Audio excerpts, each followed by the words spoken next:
중동 바닷길이 막히면서 우리 생활에 꼭 필요한 비닐과 플라스틱을 만드는 원료, 나프타 공급에 비상이 걸렸습니다. 원료를 구하지 못한 지역 소규모 공장들은 문을 닫아야 할 처지입니다. 고재영 기자가 현장 취재했습니다. 쓰레기 봉투와 농사용 필름 등을 제조하는 공장입니다. 이 공장은 가동률을 60%까지 낮췄지만 남은 재료는 이제 겨우 열흘치 뿐. 추가 원료가 도입되지 않으면 아무리 아껴 써도 당장 4월 중순부터 모든 공장 기계를 멈춰야 하는 막막한 상황입니다. 지금 있는 걸로 이렇게 생산을 하고 있는데 앞으로 한 4월 초에 원료가 들어와야 되는데 들어오지 못하면 아마 차질이 생길 수도 있습니다. 플라스틱 산업은 원료 비중이 절대적인 만큼 수급 차질은 곧장 생산 중단과 경영난으로 직결될 수밖에 없습니다. 생산된 물건을 넘겨받아야 할 납품업체도 발만 동동 구르고 있습니다. 길어지시면 좀 심정이 막 답답하겠어요. 다 똑같지 않겠습니까? 어떤해요. 할 수 없이 그 상대방하고 좀 욕을 먹더라도 서로 이해를 해야지. 그건 어쩔 수 없습니다. 제주에서 비닐을 생산하는 업체 3곳 모두 이처럼 전례 없는 원료난을 겪으며 공장 가동에 큰 어려움을 겪고 있습니다. 원료가 귀한 상황에서 공공용 쓰레기 봉투 제작에 주문이 쏠리면서 정작 농촌 현장에 쓰일 비닐 공급에는 구멍이 났습니다. 농민들 위주로는 뭐 상추에 들어가는 상추 박스 비닐, 깻잎 박스 비닐, 그 또 무슨 브로콜리 저장 비닐 이런 것도 있는데 쓰레기봉투로 다 몰려버리면 그 농민들한테는 그걸 줄 수가 없는 상황이 돼버렸어요. 그래서 저희도 최대한 맞춰드리고 싶은데 이런 게 좀 안타까운 상황입니다, 지금. 원료 부족이 일상의 불편을 넘어 지역 농가와 산업 현장의 필수품 공급 중단이라는 실질적인 위협으로 다가오고 있습니다. 최근 급증한 주문량은 현장의 원료 부족을 가속화할 수 있는 만큼 꼭 필요한 만큼만 소비하는 수요 조절이 절실한 시점입니다. 원료난이 장기화할 경우 농산물 출하 시기에 물류 대란은 물론 지역 실물 경제 전반에도 큰 타격이 우려됩니다. YTN 고재영입니다. 트럼프 미국 대통령이 피트 헤그세스 미 국방장관이 전쟁을 시작하자고 했고 협상에는 반대했다는 발언을 연이틀 내놨습니다. 이란과의 협상을 통한 종전이 거론되는 시점에서 전쟁 책임론에 대비하는 발언으로도 해석됩니다. 신호 기자입니다. 새 국토안보부 장관 취임식에 참석한 트럼프 대통령은 이란과의 협상에 대한 긍정적 전망을 내놨습니다. How hopeful are you that this peace deal will work out with Iran? Well, I think we're going to end it. I can't tell you for sure. I don't like to say this. We've won this. This war has been won. 그러면서 피트 헤그세스 국방장관 얘기를 꺼냈습니다. Pete didn't want it to be settled. It's these guys are doing a great job. That's a good attitude, though, Tom, right? They were not interested in settlement. They were interested in just winning this thing. 협상이 추진되자 꽤 실망한 사람이 2명 있었다면서 군을 책임지는 국방장관과 합참의장이 그렇다고 했습니다. 이란 전쟁을 대화로 끝내는데 군이 반대했다는 뜻으로 읽힙니다. 이 자리엔 헤그세스 장관도 참석했습니다. 폭탄으로 협상한다는 표현을 통해 군이 강한 억지력으로 협상을 지원하겠다고 트럼프 대통령의 심기를 거스르지 않는 말을 보탰습니다. President has made it clear that you will not have a nuclear weapon. The War Department agrees. Our job is to ensure that. 트럼프 대통령은 하루 전에도 헤그세스 장관을 콕 집어 거론했습니다. 제일 처음 전쟁을 시작하자고 한 게 헤그세스라고 하자 헤그세스는 어색하게 웃었습니다. Pete, I think you were the first one to speak up, and you said, "Let's do it," because you can't let them have a nuclear weapon. And now we're spending what will amount to many hundreds of billions of dollars on a war that should not be fought. The American people are not happy about it. 이란과의 협상 국면에 접어든 시점에 나온 트럼프 대통령의 발언은 전쟁의 책임을 안고 갈 희생양을 준비하기 시작한 것으로도 평가할 수 있습니다. YTN 신호입니다. 네, 지옥을 불러올 수 있다. 미국에서 나온 말입니다. 김열수 실장님. 네. 이거 그냥 협상 잘해보라고 압박하는 건가요? 아니면 지금 초반 분위기가 좀 안 좋은 건가요? 압박하는 거라고 압박하는 봐야죠. 겁니까? 우리가 이제 흔히 얘기할 때 지옥에나 떨어져라, 뭐 예. 또 지옥문 같은 것은 굉장히 상대방을 압박하기 위해서 쓰는 용어들이거든요. 그래서 이런 용어를 쓰지 않는다고 생각을 하는데 만일에 지금 5일 동안 유예를 해준 거잖아요. 그래서 5일 동안 유예를 했는데 그 전에 뭔가 성과가 안 나오면 우리가 지옥에나 떨어져라 또는 지옥문이 활짝 열릴 것이다 할 정도로 때리겠다. 그러니까 유예했던 전력망이나 에너지 시설 이런 데 대해서 공격을 할 수 있다라고 하는 것을 압박하는 것이죠. 트럼프 대통령은 이제 이란을, 그러니까 정확히 말하면 핵무기가 있는 이란은 암이다 이렇게 규정까지 했는데요. 지금 상황에서 뭐 지상전 투입 승인까지 났다라는 어떤 보도가 나왔습니다. 지금 확전할 가능성도 있는 건가요? 트럼프 대통령의 영어는 딱 중학교 3학년 미국 영어 교과서에 나오는 단어죠. 지옥이라는 단어. 지금 우리 김열수 실장님 얘기했는데 대변인이 얘기했지만 트럼프 워딩이다 이렇게 보시면 그렇죠. 예. 사실은 뭐 48시간 얘기할 때 제가 방송에 출연했는데 네. 48시간 지나면 뭔가 지옥이 벌어지는 줄 알았더니 또 한 36시간 지날 때 또 5일을 또 주더라고요. 예. 그래서 트럼프 대통령이 급하긴 급하구나. 뭐 중동 편을 드는 거는 아니지만 예. 사실은 시간이 갈수록 돈이 천문학적으로 들어가죠. 그리고 국제 유가 불안. 지금 재미난 게요. 트럼프 대통령의 말하라고 옆에 선거에서 공화당 후보가 졌습니다. 예. 민주당 후보에. 그거 지난번 선거 때 트럼프 대통령이 가볍게 12% 이기던 지역인데 여기서 민주당 후보가 당선될 정도니까 지금 63%가 트럼프의 이란 공격 잘못됐다라는 표현이죠. 사실은 지금 11월 중간 선거를 앞두고 트럼프 대통령 입장에서는 이 전쟁을 시작한 게 내가 맞나 안 맞나 상당히 고민이 좀 있을 겁니다. 그런 차원에서 뭐 지옥이라는 단어도 썼다가 뭐 아주 그 중학교 수준의 단어를 사용하면서 압박을 가하는데 제가 보기에 이 휴전이 생각보다 빨리 그렇게 뭐 문서로 합의에 가기에는 진통이 상당할 것으로 보입니다. 네, 그래도 뭐 트럼프 대통령은 겉으로는 자신만만하게 우리가 이겼다, 암 제거했다 이렇게 이제 승리 선언을 계속해서 하고 있는 그런 상황인데 이란에서는 협상 없다. 우리가 굴복하지 않겠다. 무슨 협상이냐 이런 반응이거든요. 이란도 뭐 그냥 압박하는 용이에요. 어떻게 봐야 돼요? 지금 이제 트럼프 대통령이 파키스탄을 통해서 예. 이란에 전달했다고 하는 목표 15가지 있잖아요. 예. 그 15가지를 이제 크게 나눠보면 이제 한 3파트 정도로 나눌 수 있을 것 같아요. 그러니까 이란의 핵 프로그램을 제거해라라고 하는 거고요. 두 번째는 이란의 미사일 사거리와 수량을 제거해라라고 하는 거고 제한해라라고 하는 거고요. 세 번째는 호르무즈 해협 개방해라라고 하는 거잖아요. 그런데 이걸에 대해서 이제 이란 측에서는 말도 안 되는 소리다. 이거 15개 읽어보면요. 그거 그대로 되면 항복 문서예요. 그러니까 이란으로서는 받아들일 수가 없는 거죠. 그러니까 이란에서는 이제 역제안을 해서 당장 침략하고 하는 거 이거 하지 마라. 즉각 중단해라. 재발을 방지하기 위한 구체적인 어떤 그 조치를 좀 취해라. 그리고 이제 너희들이 공격을 했으니까 배상금 내놔라. 그리고 호르무즈 해협은 내가 통제하겠다. 지금 이란 종전 조건이 저희가 나오고 있는데 총 5가지인데 네.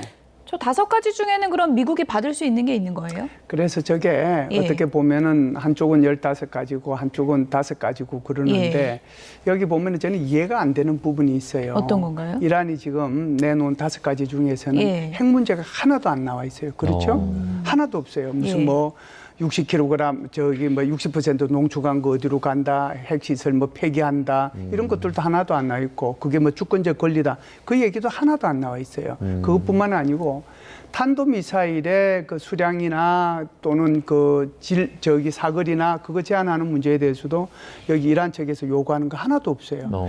그래서 이란 측에서 요구하는 걸 이걸 보면 야 협상을 하려면 이 정도의 무슨 조건이 먼저 있고 그다음에 구체적인 것을 다시 들고 가겠다는 그런 생각을 가지고 있는 것 같아요. 왜냐하면은 이란이 지금까지 계속 얘기했던 것이 핵에 대한 주권 얘기한 거거든요. 그리고 절대로 이 미사일은 이거 양보 못한다고 얘기했던 거고 아니 핵 가지고 얘기하는데 왜 미사일이 주제도 없는 의제도 없는 것이 들어왔느냐라고 얘기했던 건데 지금 이란이 지금 요구하는 것은 우선 전쟁 그만두라라고 하는데 초점이 가 있는 거잖아요. 그래서 이것 가지고 서로 주고받을 수 있는 것은 저는 없다라고 봅니다. 이란 외무장관과 군부는 사실 미국과의 직접적인 협상 자체를 좀 부인하고 있는 상황인데 미국이 그럼 구체적으로 누구랑 테이블에 앉아 있냐 이것도 좀 관건이거든요. 네, 일단 뭐 외무장관들이 발언에 나오고 갈리파프 국회의장이 사실상 실권을 행사하고 있는 것으로 추정이 됩니다. 지금 모즈타파의 행방이 확실치 않기 때문에 갈리파파 국회의장이 이제 혁명수비대 출신이거든요. 갈리바프. 그래서, 네, 갈리바프가. 예. 그렇기 때문에 이제 신적인 어떤 그런 통치 능력도 가지면서 행정부의 경험도 있기 때문에 그 사람이 지금 미국과의 협상의 어떤 메시지 전달 창구인데 사실은 지금 러우 전쟁을 좀 저희가 비교를 해봅니다. 네. 5년 됐거든요. 돈바스 지역을 어느 정도까지 인정하느냐. 휴전 조건이 굉장히 초점이 하나로 모아진 상태입니다. 그래도 지금 협상안이 타결이 되지 않고 있거든요. 그런데 지금 우리 김 실장이 말한 대로 5가지 조건 대 15가지 조건은 서로 항복하라는 얘기입니다. 오히려 저 러우 전쟁처럼 돈바스 지역을 양보하라 그러면 그거는 우크라이나가 어느 정도 지금 뺏긴 상태라 도장만 찍으면 합의안이 되거든요. 네. 근데 이거는 한쪽은 핵을 갖겠다라는 거고 한쪽은 또 핵을 포기하라는 거고 뭐 주권 문제, 특히 배상 문제라는 돈 문제도 거기 깔려 있는데요. 전쟁 끝난 다음에 배상이나 보상은 이제 패전국이 하는 거거든요. 그러니까 만약 이란의 요구들을 미국이 배상이나 보상을 한다면 트럼프 대통령 우리가 이겼다라고 그랬지만 이긴 게 아니죠. 뭐 경제협력은 할 수 있겠지만 그렇기 때문에 상당한 정도의 진통과 협상의 물밑이 뭐 이번 주에 파키스탄의 이슬라마바드 그쪽에서 뭐 양측이 협상을 한다라는 소문이 돌고 있는데 예. 갈 길은 여전히 멀다고 볼 수 있겠습니다. 예.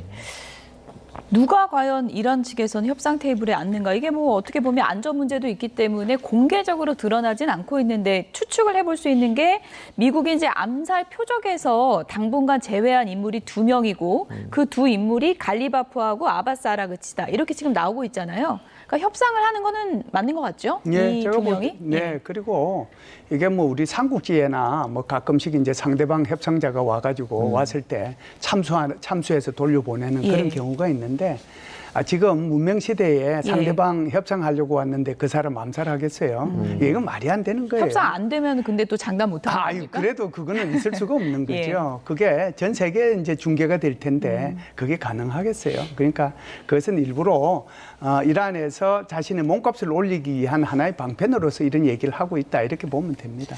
저희가 협상이 이루어지는 그 가운데서도 이란이 이제 악마의 무기라고 이렇게 불리는 그 집속탄 공격을 좀 이어가고 있습니다. 이게 사실 국제사회에서는 금지가 되어 있잖아요. 살상력이 너무 뛰어나서 대량 살상 무기로 분류가 되어 있는데 이 집속탄 공격 계속 이어나가는 속내는 좀 어떻게 될까요? 일단 해 뜨기 전이 가장 어둡다고요. 휴전 얘기가 나올수록 서로 유리한 고지를 차지하기 위해서 비장의 무기들을 쓰는 것이 보통 전쟁의 종결 단계입니다. 집속탄 하면 저게 이제 파편이 퍼짐으로써 민간인 피해가 급속도로 늘어날 수가 있거든요. 군인들은 사실은 전쟁 중에는 뭐 무장도 하고 참호시설로 숨기 때문에 피해가 적어지는데 저 집속탄의 경우는 이제 민간인 지역 쪽으로 떨어지면 파편이 아주 많이 피해를 늘어나는데 이란 입장에서는 뭐 휴전 얘기가 나올 때 강력하게 미국에 대응하지 않으면 휴전에서 밀릴 수 있다라는 그래서 뭐 4,000km짜리 IRBM 중거리 미사일도 꺼내고 또 악마의 무기라는 집속탄도 꺼냄으로써 결코 미국의 요구에 굴복하지 않는다는 하나의 군사적인 메시지 그런 측면의 의미가 강하다고 볼 수 있겠습니다. 집속탄을 계속 사용하는 것을 두고 탄도미사일 거의 다 떨어진 거 아니냐 뭐 이렇게 또 보는 시각도 있더라고요. 네, 이거 집속탄도 일종의 탄도미사일이긴 합니다. 이게 이제 사거리가 종류가 많거든요. 집속탄이. 그러니까 사거리가 한 1,400부터 2,000km까지 나가는 거니까 이것은 MRBM에 이제 속하는 그런 무기라고 봐야 되겠죠. 그런데 이것을 이제 뭐라고 할까요? 피해가 안 나게 하려면 이게 이제 대기권으로 다시 들어오기 전에 요 위에서 이렇게 이제 타격을 하거나 그렇지 않으면은 이것이 폭발되기 전에 그러니까 집속탄이라고 하니까 자탄이 많이 들어있는 거거든요. 자탄이 작은 거는 한 20개, 많은 것은 한 80개 들어있습니다. 이게 폭탄마다 다 다르긴 한데 이게 이제 통상 어디서 터지느냐 하면은 지상 100m에서 1km 사이에 터져요. 그러면 이게 80개가 예를 들어서 확 이렇게 퍼지게 되면 축구장 수십 개의 면적에 거기에 이제 사람들이 거기 피해를 입는 거거든요. 그래서 지금 이란이 왜 이걸 계속해서 쓰느냐 하면 이걸 통해 가지고 결국은 이제 자기네들 이런 능력이 있다는 것을 보여주고 그리고 이제 이스라엘 국민들이 여기에 대해서 지금 당하고 있잖아요. 많이 피해가 입으면 결국 네타냐후 정권에 대해서 비판자로 돌아서게 될 것이고 그리고 이제 미국을 향해서는 우리 정도로 아직도 강한 무기들이 있다. 내 협상의 그 레버리지를 올리기 위한 그런 수단으로 지금 이걸 사용하고 있다. 이렇게 보면 됩니다. 네. 협상은 이루어지고 있지만 지금 분위기는 긴장감이 계속되고 있는 상황입니다. 미국의 이제 해병대원 지금 계속 오고 있는 그런 상황이고 지금 이란에서도 강대강 전략으로 우리가 이런 식으로 나오면 호르무즈 해협뿐만 아니라 홍해까지 막아버릴 수 있다 이런 입장을 밝혔어요. 네, 지상군 뉴스를 계속 백악관이 흘리고 있습니다. 뭐 해병대 여단이 들어간다, 82 공수여단이 들어간다. 결국은 지상군을 통해서 어디까지 무슨 작전을 할 거지? 굉장히 이란으로서는 신경이 쓰일 수밖에 없죠. 왜냐하면 이런 것도 다 협상의 하나의 전략이라고 볼 수 있겠습니다. 저는 지상군이 뭐 하르그 섬이나 테헤란 쪽으로 진입하는 것은 매우 위험하기 때문에 미국 국방부 측에서 조심할 수밖에 없다고 봅니다.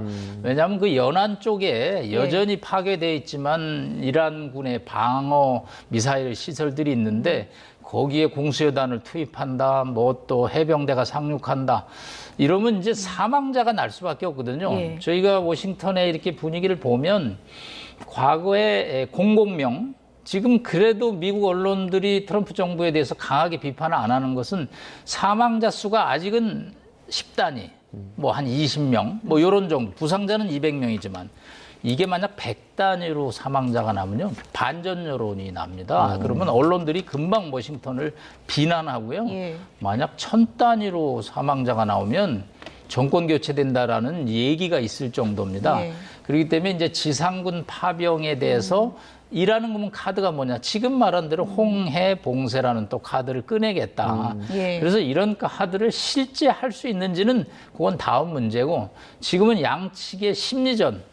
이 과거하고 이 전쟁이 다른 게 SNS하고 드론 전쟁인데 서로 뭐 이 상대를 압박하는 카드를 수시로 꺼내들면서 실제로 홍해까지 막히면 어떻게 되는 거예요? 그러면 이제 유가가 지금 110달러 선에서 진정하고 있는데 뭐 150달러 대 200달러 되는 뭐 그런 시나리오는 저희가 지금 5부제를 뭐 차량 운행을 하는데 뭐 당장 2부제로 가야 되고요. 뭐 아마 다 대중교통 이용하는 얘기가 나올 수밖에 없고 트럼프가 그건 원하는 시나리오는 절대 아니겠군요. 그렇습니다. 이 트럼프가 가장 걱정하는 거는 뭐 이란군의 핵 시설 공격도 중요하지만 이게 글로벌 유가 전쟁이 돼가지고 전 세계 경제가 파국으로 몰아가면 이거 누가 시작을 했느냐라는 비난이 나올 수 있기 때문에 트럼프 대통령 입장에서는 뭐 그거는 정말 피해야 될 시나리오죠. 이스라엘 쪽에서 트럼프 미국 대통령이 이르면 이번 주말, 그러니까 28일 그 이번에 공습이 일어난 지 한 달째 되는 날에 휴전을 선언할 수 있다라는 얘기도 나왔는데 가능성은 얼마나 보세요? 날짜를 몇 개 제가 한번 얘기해 볼게요. 한번 알아맞혀 보세요. 28일이 하나 있고요. 4월 9일이 하나 있습니다. 그리고 이제 휴전 한 달 있다가 한다고 그랬으니까 4월 말이 하나 있고 그다음에 5월 14일, 15일이 하나 있어요. 이게 각각 무엇을 의미하는지.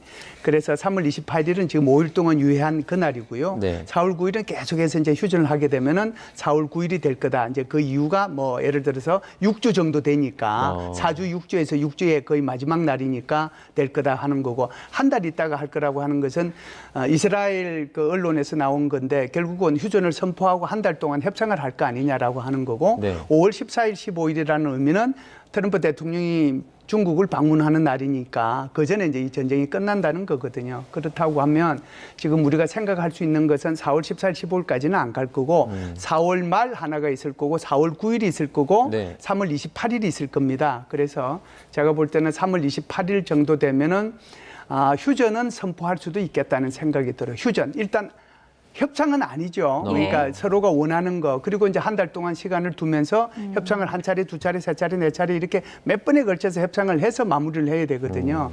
그래서 우리 남성훈 교수님 말씀하신 것처럼 미국이 절대로 이게 장기화되는 것을 원하지 않기 때문에 가능하면 3월 28일이라도 이렇게 휴전을 일단 선포하고 폭격하는 것을 서로가 중지해버리면 일단 평화는 찾아오는 거고 그리고 나서 자기 이익을 찾는 것은 추가 협상을 통해서 이루어질 수 있는 거니까 날짜를 그래서 제가 일부러 말씀을 드렸던 겁니다. 지금 뭐 미국은 지옥이 될 수 있다 이렇게 그렇죠. 위협하고 있고 이란에서는 홍해 봉쇄 카드까지 꺼내 들었는데 궁금한 거는 실제로 홍해를 지금 봉쇄하겠다고 위협은 하는데 그럴 수 있는 능력은 갖추고 있는 겁니까? 이 홍해를 봉쇄할 수 있는 방법은 두 가지가 있습니다. 하나는 이란이 미사일을 쏘아가지고 그것이 이제 홍해를 지나가는 그 배들을 갖다가 침몰시키거나 그렇게 되면은 이제 그것이 하나의 방법이 될 거고 두 번째는 후티 반군이 이 예멘의 어느 쪽을 장악하고 있냐면은 남서부 쪽을 장악하고 있어요. 국토의 20%밖에 장악하고 있지는 않지만 그게 전부 다 남서부 쪽을 장악하고 있으니까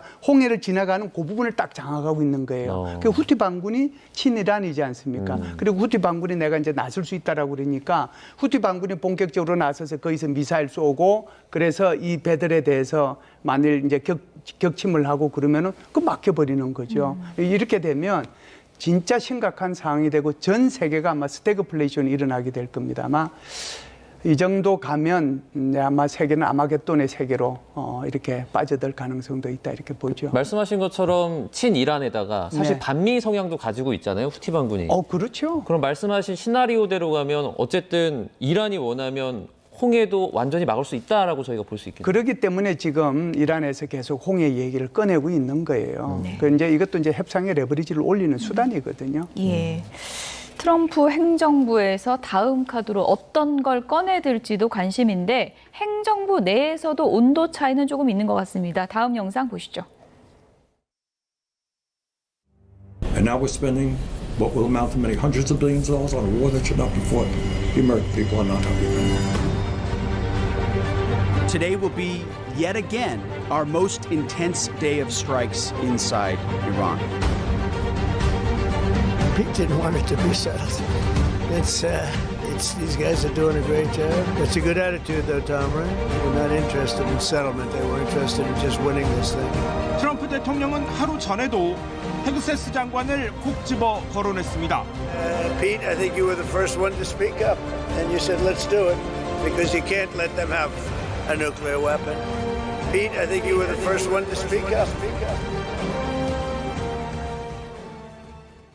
네, 마치 범인을 지목하듯이 헤그세스 당신이 시작하자고 했잖아라고 했습니다. 이건 뭐 칭찬하는 겁니까? 뭐 비난하는 겁니까? 어떻게 이해해야 됩니까? 예, 전쟁이 장기화되면 이제 책임 떠넘기기가 시작이 되는 거죠. 예. 조금 전에 우리 김현수 시장 이스라엘 언론 얘기를 했는데 그것도 또 이스라엘이 슬슬 미국한테 이 원인을 지금 전가시키는 전략 전술의 하나입니다. 예. 사실은 정말 정부는 인사가 만사거든요. 트럼프 대통령의 인사 중에서 최악의 인사는 피트 헤그세스 국방장관의 임명입니다. 개인적으로 그렇게 평가하신다는 거예요? 네, 제 개인적인 의견입니다. 절대 YTN의 공식 의견은 아니고요. 네. 저희는 사실 잘 모릅니다. 네, 왜냐하면 일기 트럼프 행정부 때 아주 올드 가이들한테 트럼프 대통령이 조금은 시달렸습니다. 제임스 매티스, 맥베드 이런 사람들이 최소 3성 장군 이상이거든요.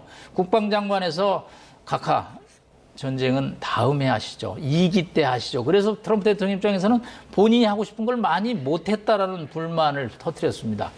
자, 2기 되면서 누구를 국방장관 갖다 놓을까? 폭스뉴스에 출연했습니다. 이렇게. 그랬더니 비유 맞히기의 달인이거든요. 피트 헤그세스. 프린스턴 대학교 ROTC 출신입니다. 80년생 45세 국방장관. 아마 미국의 최연소 국방장관으로 지금 기록되고 있는데요. 주 방위군 출신입니다. 그래서 실전 경력은 없고요. 소령입니다. 예비역. 우리로 말하면 ROTC 소령 한 셈이거든요. 그런 셈이기 때문에 이라크, 아프가니스탄에 파병은 갔다 왔지만 전쟁을 실전으로 이렇게 체험한 군인은 아니죠. 이 양반은 이제 이 장성들에 대한 불신이 있거든요. 별들에 대한. 그렇기 때문에 이제 오히려 강경으로 나가는 거죠. 오히려 군에 오래 있은 분들은 전쟁에 대해서 상당한 걱정을 합니다. 왜 전쟁이 나면 많은 피해가 발생하는데. 그렇죠. 그런데 피트 헤그스는 폭스뉴스에 앵커하다가 나오니까 전쟁해야 됩니다라고 강경을 한 거죠. 그 중간에 이제 댄 케인 합참의장이 아주 머리가 좀 아팠습니다. 그분은 이제 전쟁을 책임지는 실무자이기 때문에 굉장히 좀 신중론이죠. 자, 그런데 모사드의 꼬임에 빠졌는지 네타냐후의 재언에 빠졌는지 공격하면 이란에서 민중 봉기 시위가 나와갖고 바로 그냥 체제가 전복돼서 민주주의로 간다고 그랬더니 지금 5주, 6주가 돼도 봉기는커녕 오히려 신정체제가 강화하고 있으니까 아까 버니 샌더스 민주당 상원의원 나왔죠? 하루에 돈 얼마 쓰느냐, 뭐 10억 달러 얘기도 나오고 뭐 간단치 않거든요. 이제 300억 달러의 추가 경정 예산 편성을 요구를 하고 있습니다. 의회에다. 전비 조달이죠. 그러니까 이제 트럼프 대통령 마가 절대 전쟁 반대했거든요. 이게 원가 분석을 해보니까 이게 과연 미국에 도움이 되는 일이냐 하면서 슬슬 이제 피트한테 책임을 전가하는 거죠.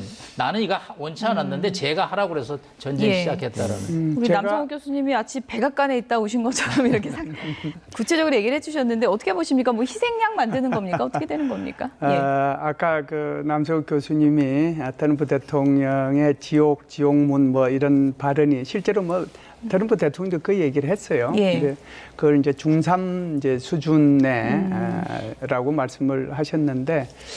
지금 이게 헤그세스 국방부 장관한테 책임을 넘기는 거 보니까 요건 조금 더 낮춰야 되겠다는 생각이 듭니다. 뭐 초등학교 6학년 정도 수준으로. 그래서 제가 이제 뭐 얼토당토 안 하게 이게 손자병법을 하나만 말씀을 드리면 손자병법이 이렇게 나와 있어요.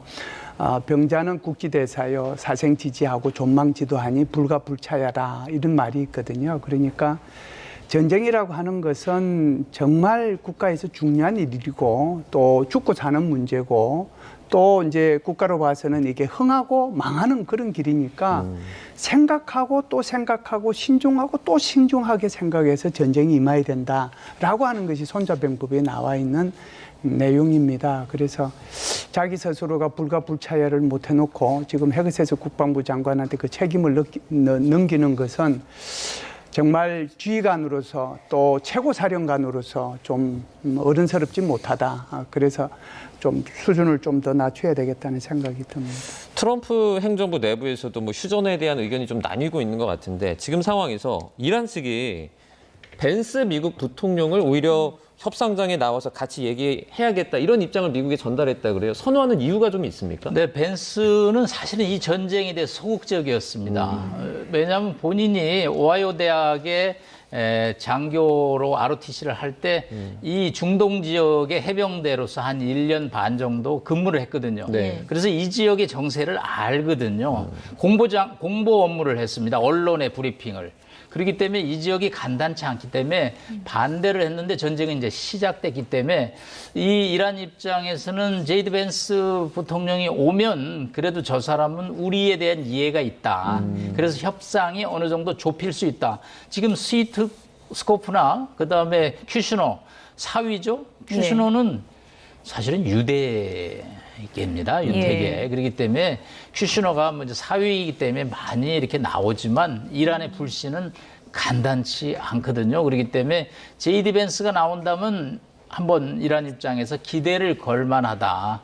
왜냐하면 개인별로 또 이 중동에 대한 생각, 선호가 다 틀리기 때문에 그런 이제 누구를 협상장으로 나오라는 그런 요구도 굉장히 민감합니다. 헤그세스에 비하면 벤스는 온건파가 되는 거군요. 네, 헤그세스는 조금 이거는 협상파는 아니고요. 그 아까 우리 김열수 교수님이 평소에 또 고전 공부를 많이 하셔갖고 멋있는 용어를 했는데 제가 하나만 더 붙이면 처칠이 이런 얘기를 했습니다.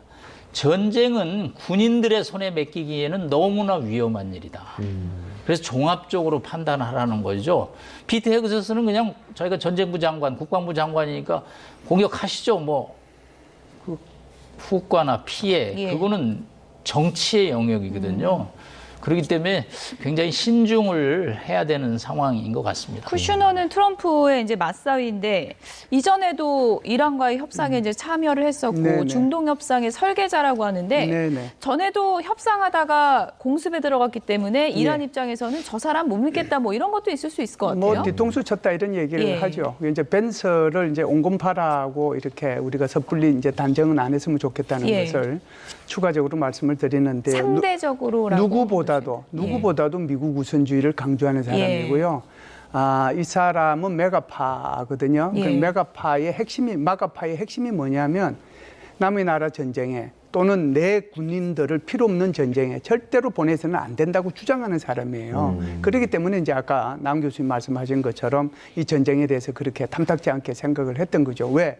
전쟁을 하는 거니까 그 말씀을 드리는 거고요. 그리고 이제 쿠슈너 같은 경우에는 사실상 2월 26일 날 그 제네바에서 3차 미국과 이란 사이에 협상이 있었잖아요. 네. 협상이 있었는데 여기에 좋은 결과가 나왔습니다. 그래서 오만 외교부 장관도 상당한 진전이 있었다라고 얘기를 했고요. 그때 당시에 참석했던 영국의 국가안보보좌관 팀 베로라고 하는 네. 사람은 야, 이란이 농축 문제나 또는 그 사찰 범위 이런 것에 대해서 상당한 양보가 있었다. 그러니까 이 정도면은 되면은 뭐 서로 미국과 이란 사이의 협상이 잘 진행되지 않았겠느냐 이런 생각을 자기가 발표를 했단 말이죠. 그런데 딱 이틀 있다가 바로 이제 2월 28일을 때렸는데 결국 이 15개의 그 종전안을 만든 것도 쿠슈너고 이 사람은 이제 아까 교수님 말씀하신 것처럼 유대계거든요. 그러니까 불신이 기본적으로 이란으로부터 있는 거죠. 그러니까 얘들이 결국 쿠슈너라고 하는 사람이 우리 뒤통수 때린 거 아니냐. 그러니까 이 사람 오면은 나는 안 하겠다.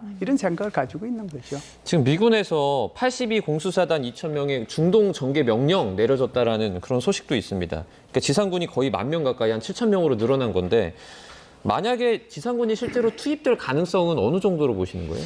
저는 뭐 50% 이하로 봅니다. 사실은 이 지상군이 이란 영토에 상륙을 하면 좀 전에 말씀드린 대로 피해가 불가피하거든요. 그거보다는 협상용 플러스 알파. 알파는 뭐냐면 휴전에 이른 다음에 관리 병력이 필요하다는 거죠. 그거는 호르무즈 해협을 통과시키는 게 제일 중요한데 지상군을 오만이라든가 중간에 뭐 바레인 또 아랍에미레이트 미군 기지 등에 이 지상군을 주둔시켜야지만 압박이 되거든요. 예. 아무리 82 공수여단이 미군 최강의 부대지만 그 사람들을 뭐 헬기로 낙하산을 투입해갖고 450km의 고농축 우라늄을 탈취하러 가다가는 그거는 큰 피해가 발생하기 때문에 이들이 저는 뭐 실전용보다는 협상 플러스 협상 후에 작전을 전개할 병력으로 판단하고 있습니다. 네. 아직 뭐 전황은 안개 속인데요. 미중 정상회담 미뤄졌었죠. 근데 날짜가 잡혔습니다. 다음 영상 보시죠.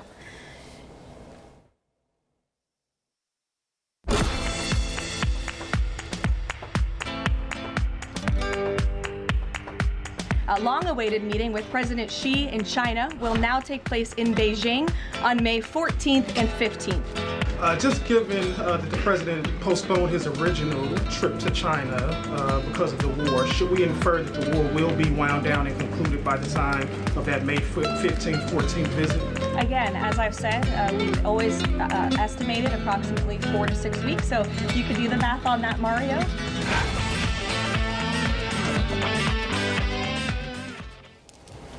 네.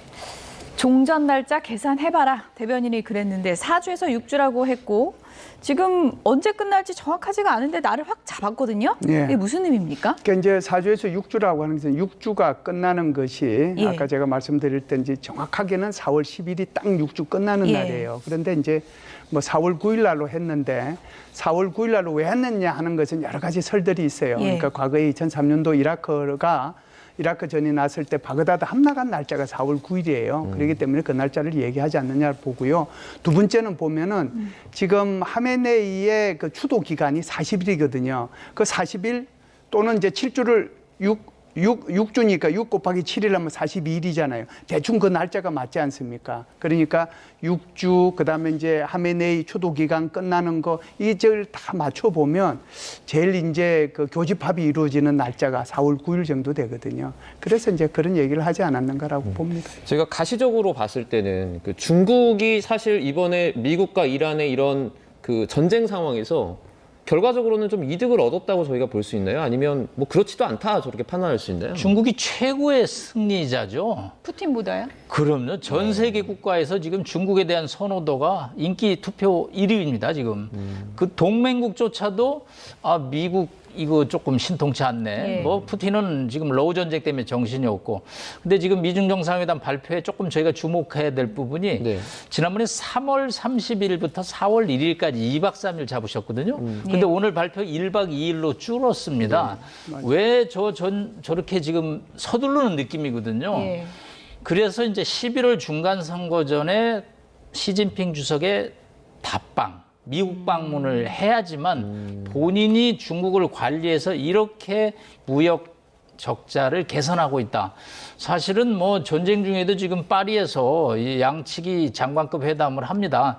지금 미국도 급한 게요. 여러 가지 곡물 수출 문제, 그다음에 히토류 문제, 관세 문제. 이거 미국이 급한 부분이 51%, 중국이 급한 부분이 49%거든요. 그렇기 때문에 전쟁이 저는 뭐 그때가 뭐 이제 소진돼서도 더 하기는 어렵겠지만 저렇게 날짜를 빨리 발표한다는 것은 이 중동 전쟁에 상관없이 미중 간의 무역 전쟁에서 또 가르마를 타야 될 부분이 굉장히 절실하다는 거죠. 예. 인기 투표 1위라고 하신 거는 뭐 제 개인 의견입니다. 모든 게 다 제 개인 의견. 알겠습니다. 절대 YTN 공식 의견하고 상관없습니다. 예, 알겠습니다. 뭐 중국의 주가가 올라갔다 이렇게 저희가 뭐 평가할 수 있을 것 같은데 구체적으로 김현수 실장님이 따져보시기에는 시진핑이 얻은 게 뭐예요? 시진핑 주석이 얻은 것이 외교적으로 얻은 게 있고요. 또 경제적으로 얻은 게 있고 아마 군사적으로는 뭐 크게 없을 겁니다. 외교적으로 얻을 수 있었다는 것은 결국은 트럼프 대통령이 다른 나라를 침략한 거잖아요. 그러니까 상대적으로 이제 중국은 그러지 않았으니까 이게 우리가 인류가 이렇게 쭉 발전시켜 온 국제법, 국제 규범이 있는데 그 국제 규범과 국제법을 누가 더 잘 지키고 있는가 그걸 갖다 여실히 보여주는 거거든요. 그러니까 그런 면에서 이제 외교적 성과가 있다고 보고요. 두 번째는 경제적인데 다른 그 나라의 유조선들은 못 나가고 있잖아요. 네. 그런데 중국은 유유히 빠져나오고 있지 않습니까? 그러면은 또 심지어 이란에서는 뭐라고 그랬어요? 사실상 그러니까 위안화로 결제하는 그 국가들은 내보내주겠다고까지 얘기했지 않습니까? 그러니까 이란 입장에서 보면은 이제 중국을 자기 편으로 삼아서 뒷배를 이제 더 든든히 하겠다는 그런 생각을 가지고 있는 거고 이것이 이제 세 번째는 오히려 트럼프 대통령의 자업자득이라고 볼 수가 있겠죠. 그러니까 동맹이 오히려 적국보다 우리를 더 많이 뜯어먹는다 라든지 이제 관세 협상 문제라든지 그린란드 문제라든지 우크라이나에 대한 지원의 그 부족 문제라든지 이런 것들이 있다 보니까 트럼프 대통령이 정작 필요로 할 때 아무도 안 도와주는 거잖아요. 그러니까 그런 데 대한 것들로 보면 상대적으로 중국이 가장 수혜를 입은 그런 나라 중에 하나다 이렇게 볼 수가 있죠. 미국은 어쨌든 미중 전쟁, 미중 그 협상, 그 정상회담 전에 이 전쟁을 끝낼 수 있다라고 확신을 하고 있는 것 같은데. 확신을 하고 있죠. 만약에 이게 전쟁이 좀 길어질 경우에 어떻게 보면 중국은 이란과 대화가 되잖아요. 그 협상이 어떤 중재자로서 좀 활용할 가능성도 있지 않습니까? 그 가능성보다는 뭐 전쟁의 지속 여부에 상관없이 저는 이번 5월 14일은 방중이 이루어질 거로 봅니다. 이제 전쟁은 그 5월 달 정도면 벌써 3월, 4월, 5월 중순 2달 반이거든요. 이제 이란, 이스라엘 미사일도 바닥이 나고 미국도 전비 지출 때문에 어떤 형태라든지 소강 상태 내지는 뭐 휴전이 이루어질 거로 보고요. 지금 앞서 말씀드린 대로 미중 간에 풀어야 될 무역 적자 문제, 관세 협상 문제가 생각보다 복잡합니다. 지금 밀이라든가 여러 가지 곡물들이 나가야 됩니다. 그게 농민들이 지금 화가 나가 있거든요. 곡물이 제때 안 나가면. 그렇기 때문에 중국은 또 아르헨티나산 뭐 밀을 수입한다 이렇게 카드를 갖고 있고 히토류가 미국이 자체 생산량이 5%가 안 됩니다. 중국으로부터 들어오는 양이 상당하거든요. 그러면 이 관세 문제는 또 어떻게 할 것이냐. 빨리 만나야 되거든요. 그래서 저는 이란 전쟁에 상관없이 5월 14일 방중은 하고 아마 10월 바람이 좀 선선할 때 워싱턴에 답방을 하는 시나리오로 내가 이렇게 중국을 압박해서 무역 흑자를 개선했다, 적자를. 네. 그래서 11월 중간선거에 나를 찍어라, 공화당을 찍어라. 이런 시나리오가 백악관의 보관이 아닌가 판단합니다. 어쨌든 트럼프 대통령이 뭐 4월 말에는 또 이스라엘에 상 받으러 가야 되기 때문에 그전에는 끝나지 않을까 뭐 이런 얘기들이 나오고 있습니다. 김열수 한국군사문제연구원 안보전략실장, 남성욱 숙명여대 석좌 교수 두 분이었습니다. 고맙습니다. 고맙습니다. 우리나라가 처음으로 독자 개발한 한국형 초음속 전투기 KF-21 양산 1호기 실물이 어제 공개됐습니다. 출고 행사에 참석한 이재명 대통령은 이번 양산을 방위산업 4대 강국 도약의 발판으로 삼겠다고 강조했습니다. 강진원 기자의 보도입니다. 설계부터 제작까지 국내 기술진이 주도한 KF-21이 날렵한 기체를 뽐내며 행사장으로 들어옵니다.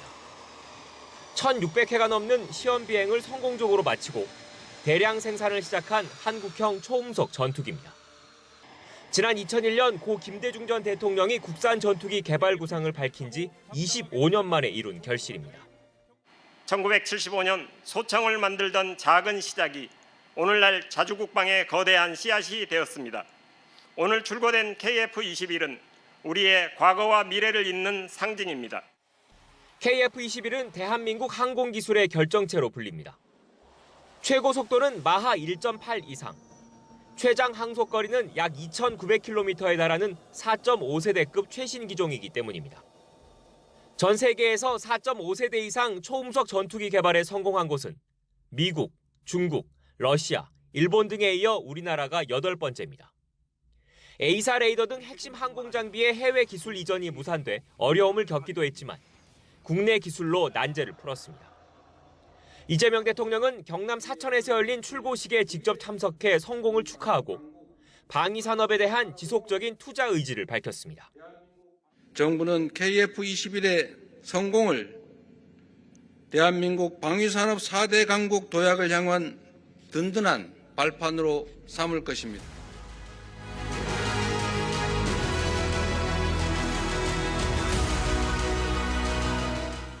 K9 자주포와 천국 미사일 등에 이어 전투기까지 진정한 방위산업 강국의 면모를 갖추게 됐지만 여기에서 안주하진 않겠다는 겁니다.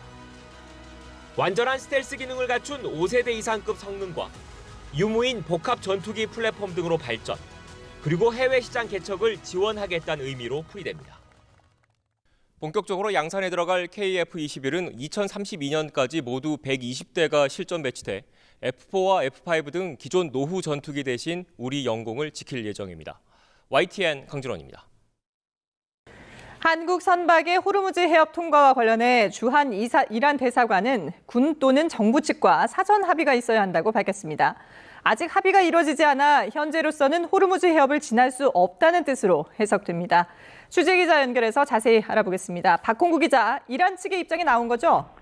예, 사이드 쿠제치 주한 이란 대사가 오늘 오전 기자들과 만나서 한 말입니다. 주한 이란 대사관이 서울 용산구에 있는 대사관에서 전쟁 관련 사진전과 다큐멘터리 상영 행사를 열었는데 이 자리에서 쿠제치 대사가 입장을 밝혔습니다. 쿠제치 대사는 한국 선박의 호르무즈 해협 항행을 묻는 질문에 한국은 비적대 국가에 들어간다면서도 이란 정부와 군의 조정이 있어야만 호르무즈 해협을 통과할 수 있고 사전에 그런 합의가 있어야 한다고 말했습니다. 다시 말해 아직은 그런 합의나 조정이 이루어지지 않았다는 의미입니다. 이에 앞서 쿠제치 대사는 오늘 아침 CBS 라디오에 나와서는 보다 명확한 입장을 밝혔습니다. 미국과 이스라엘과 관련된 모든 대상에 대해서는 해협 통과를 허용하지 않는다는 입장이라며 현재 한국 선박의 호르무즈 해협 항행은 불가능하다고 말했습니다. 페르시아만 지역 국가들의 에너지 기업 및 유전 개발에 투자한 미국 기업과 그 주주들에게 제재가 적용되는 만큼 한국이 이란과 우호적인 관계지만 석유와 가스가 미국 회사가 투자한 시설에서 나오는 것이기 때문에 현재는 호르무즈 항행이 불가능하다는 것입니다. 이와 관련해 국회 외교통일위원회의 여당 간사인 김영배 의원은 MBC 라디오 인터뷰에서 어제 쿠제치 대사를 만났는데 외교적인 노력 등으로 논의만 되면 통행이 가능하다는 인상을 받았다며 이란 측과 신뢰가 쌓여가고 있다고 말했습니다. 현재 호르무즈 해협 내측에는 우리 선박 26척이 통과하지 못한 채 머물고 있는 것으로 집계되고 있습니다. 지금까지 정치부에서 YTN 박홍구입니다.